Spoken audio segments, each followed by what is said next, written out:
Good day, dear ladies and gentlemen. I am glad to welcome you to my channel.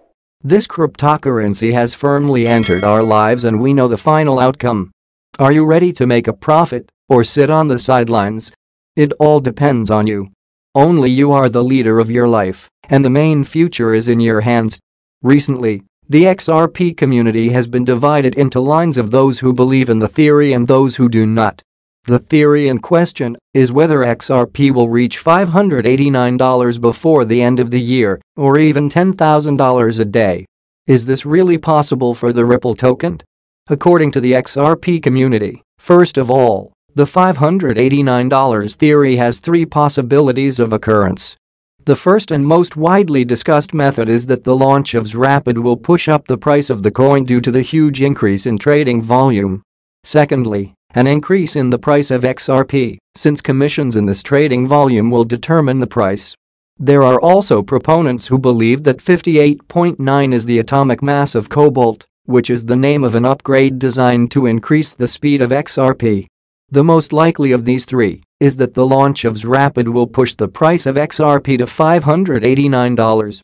XRP is Ripple's fastest product to date for cross-border transactions and uses XRP as an intermediate currency for transferring between borders.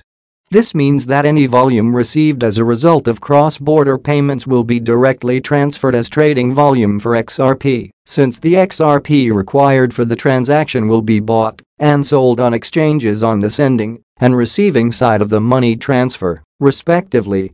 The Working Money channel on YouTube broke the economics of what would happen if XRP launched the next day.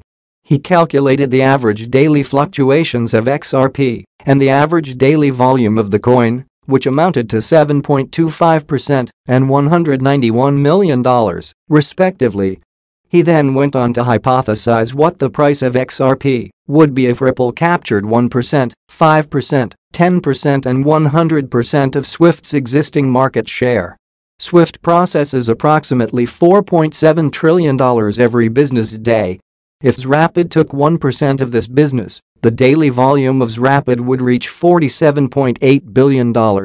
Taking into account that this is more than 250 times the average trading volume of XRP, it represents a fluctuation within 1,816% by extrapolation, which represents a price of $5.56.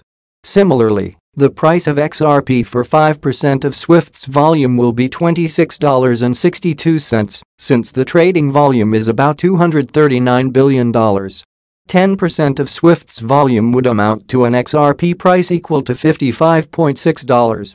In general, I will say this: XRP was designed for $10,000. When XRP was created, it was designed to replace both institutional and retail financial systems in all markets around the world. How do we know that? Studying how XRP works makes this obvious. A somewhat famous quote from Ripple Labs co-founder Arthur Brito gives a tantalizing clue. In 2017, he wrote, "XRP needs to be scalable to accommodate 7.5 billion people."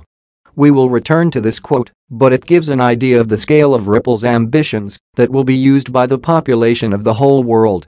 First, let's look at some of the main features of XRP that support my claim that it was designed to have a value of $10,000, or, to be more precise, $11,400. With Liquid Sidechain, users can use Liquid BTC. Andreas Antonopoulos, author of the book Mastering Bitcoin and a well-known Bitcoin supporter, spoke about the Blockstream Liquid Sidechain, the first Bitcoin production sidechain, during a question-and-answer session on YouTube. Here, the author also talked about whether there is any competition between Bitcoin Liquid Sidechain and XRP Ripple regarding the use case.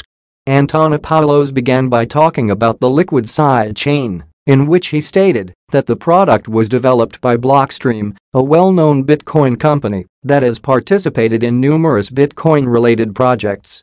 The initial discussion of Bitcoin Liquid Sidechain solution began in 2015.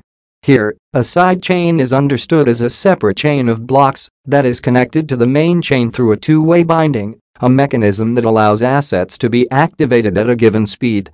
Andreas explained the sidechain as, you can move a value from the Bitcoin chain to this other blockchain, use it there for some purpose, and then move it back. Sidechain presents a concept in which the user of the main chain has to send coins to an output address, which is then blocked, so that the user cannot use it for other purposes. This is followed by a confirmation that is passed down the chain after the initial transaction is completed. After that, the same amount of coins will be issued on the sidechain, which can later be used by the user. The same concept applies when coins are transferred from the main chain to the sidechain. Ripple is actively developing, entering into many new agreements with banks and companies. All this will give us advantages. After all, the development in success does not stand still. Everything is going towards it. XRP is a cryptocurrency by the startup Ripple, which has cemented its place in the top 5 most capitalized digital assets. You can find a lot of offers to sell the coin online, but not all of them are profitable. At some sites, an attractive rate hides additional commissions, while others have unfeasible conditions for withdrawing the cryptocurrency. A popular option for those wishing to buy XRP is the Stormgain exchange. The platform is focused on anonymous work. To buy cryptocurrency, all you need to do is register with an email address and confirming your phone number. Anonymity is especially relevant for all countries. Regulators are actively erecting legal frameworks and taking an interest in the revenues of participants in the cryptocurrency community. The ability to maintain confidentiality is an important component of security when working with digital assets. On Stormgain, you can buy XRP from a Visa or MasterCard bank card via Coinal and Simplex payment systems. The fees will be 4% and 5% of the purchase amount are going to do about it. I have 50,000 XRP coins so far. I am a novice investor, but I know and understand this market. Ripple is actively developing, entering into many new agreements with banks and companies. All this will give us advantages. After all, the development in success does not stand still. Everything is going towards it. XRP is a cryptocurrency by the startup Ripple, which has cemented its place in the top 5 most capitalized digital assets. You can find a lot of offers to sell the coin online, but not all of them are profitable. At some sites, an attractive rate hides additional commissions, while others have unfeasible conditions for withdrawing the cryptocurrency. A popular option for those wishing to buy XRP is the Stormgain exchange. The platform is focused on anonymous work. To buy cryptocurrency, all you need to do is register with an email address and confirming your phone number. Anonymity is especially relevant for all countries. Regulators are actively erecting legal frameworks and taking an interest in the revenues of participants in the cryptocurrency community. The ability to maintain confidentiality is an important component of security when working with digital assets.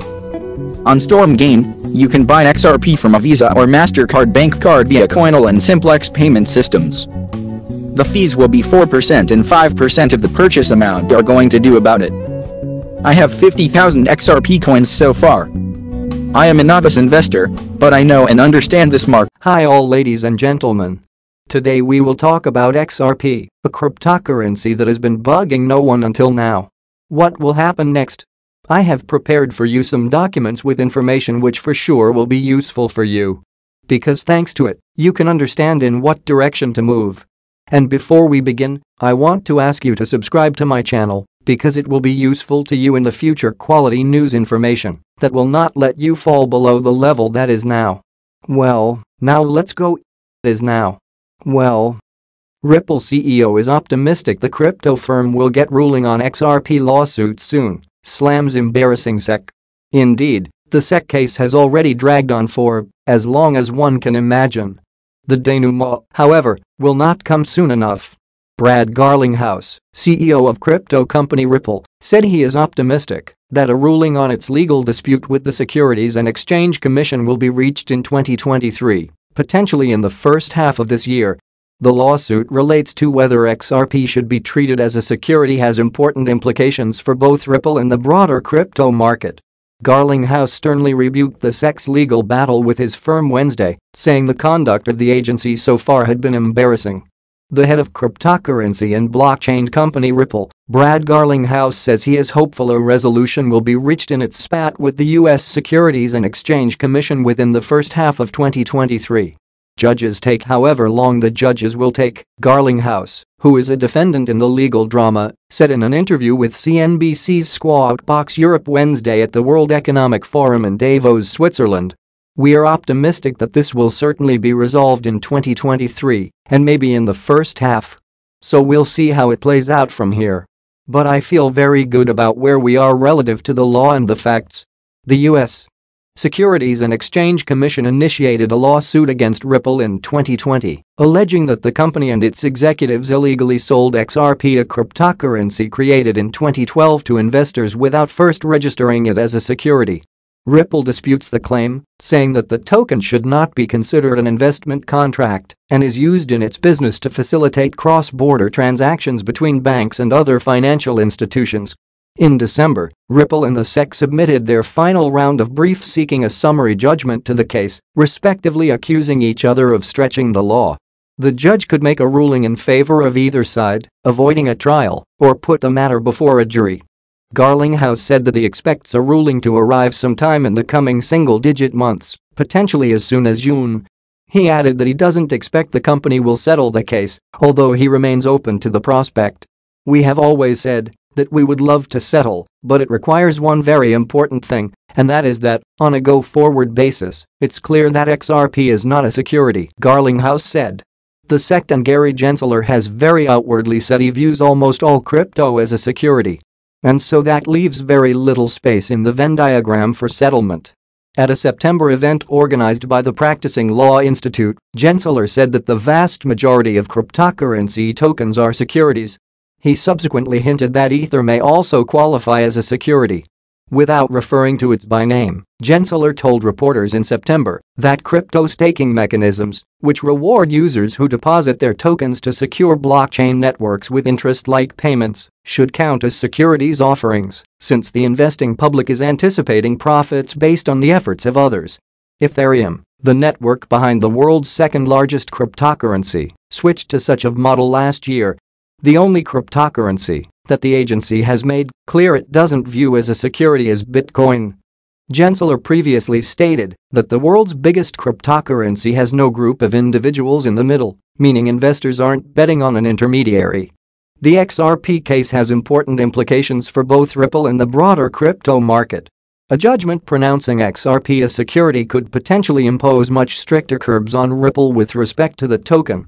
This could include requirements for transparency disclosures and greater investor protections, akin to those imposed on regulated broker-dealers. It may also set a precedent for dozens of other crypto and blockchain projects that could potentially be classified as securities. Stressing the significance of the lawsuit's outcome, Garlinghouse said on Wednesday, "Something I've heard here in Davos repeatedly is how important this is not just to Ripple, but also, really, the whole crypto industry in the United States." He added, "I keep reminding people that outside the United States, crypto is still thriving, Ripple's still thriving, and we should make sure we're continuing to engage non-US regulators as well." Embarrassing behavior. In a separate fireside discussion with CNBC's Arjun Karpal Wednesday, Garlinghouse issued a stern rebuke of the SEC's legal battle with his firm, saying the conduct of the watchdog so far had been embarrassing. "From the beginning, I thought it was very clear that the facts were on our side, that the law was on our side," he said. "And I think as you have seen this play out, as you have seen the filings in the court, that the judge certainly is hearing our arguments." He went on, "The SEC's behavior and some of it has been embarrassing as a US citizen. Just some of the things that have been happening, like you've got to be kidding." He said the US is notably absent from the list of regulators developing crypto-friendly rules. The United Arab Emirates, Japan, Singapore, Switzerland and UK are some of the forerunners in this respect, in his view. As part of the legal proceedings, Ripple fought to obtain documents related to a June 2018 speech from former SEC official Bill Hinman, which it says have aided the case. In the speech, Hinman says that sales of rival Ether are not securities transactions. XRP was once the third largest cryptocurrency, commanding a $120 billion market value in early 2018. It has dropped sharply since, amid US regulatory scrutiny and a wider downturn in Bitcoin and other digital currencies. XRP now has a market capitalization of roughly $20 billion, according to CoinMarketCap data. It was interesting enough information, but that's not all we need. What do you think? Write in the comments. Such big money. Look what we have here. It's time to get to grips with this, deciliters. SEC charges Ripple and two executives with conducting $1.3 billion unregistered securities offering. Washington, D.C., December 22, 2020. The Securities and Exchange Commission announced today that it has filed an action against Ripple Labs Incorporated and two of its executives, who are also significant security holders, alleging that they raised over $1.3 billion through an unregistered, ongoing digital asset securities offering. According to the SEC's complaint, Ripple, Christian Larson, the company's co-founder, executive chairman of its board, and former CEO, and Bradley Garlinghouse, the company's current CEO, raised capital to finance the company's business. The complaint alleges that Ripple raised funds, beginning in 2013, through the sale of digital assets known as XRP in an unregistered securities offering to investors in the US and worldwide. Ripple also allegedly distributed billions of XRP in exchange for non-cash consideration, such as labor and market-making services. According to the complaint, in addition to structuring and promoting the XRP sales used to finance the company's business, Larson and Garlinghouse also effected personal unregistered sales of XRP totaling approximately $600 million. The complaint alleges that the defendants failed to register their offers and sales of XRP or satisfy any exemption from registration in violation of the registration provisions of the federal securities laws. Issuers seeking the benefits of a public offering, including access to retail investors, broad distribution and a secondary trading market, must comply with the federal securities laws that require registration of offerings unless an exemption from registration applies, said Stephanie Avakian, director of the SEC's Enforcement Division. We allege that Ripple, Larson, and Garlinghouse failed to register their ongoing offer and sale of billions of XRP to retail investors, which deprived potential purchasers of adequate disclosures about XRP and Ripple's business and other important long-standing protections that are fundamental to our robust public market system. The registration requirements are designed to ensure that potential investors, including, importantly, retail investors, receive important information about an issuer's business operations and financial condition, said Mark P. Berger, deputy director of the SEC's Enforcement Division. Here, we allege that Ripple and its executives failed over a period of years to satisfy these core investor protection provisions, and as a result investors lacked information to which they were entitled.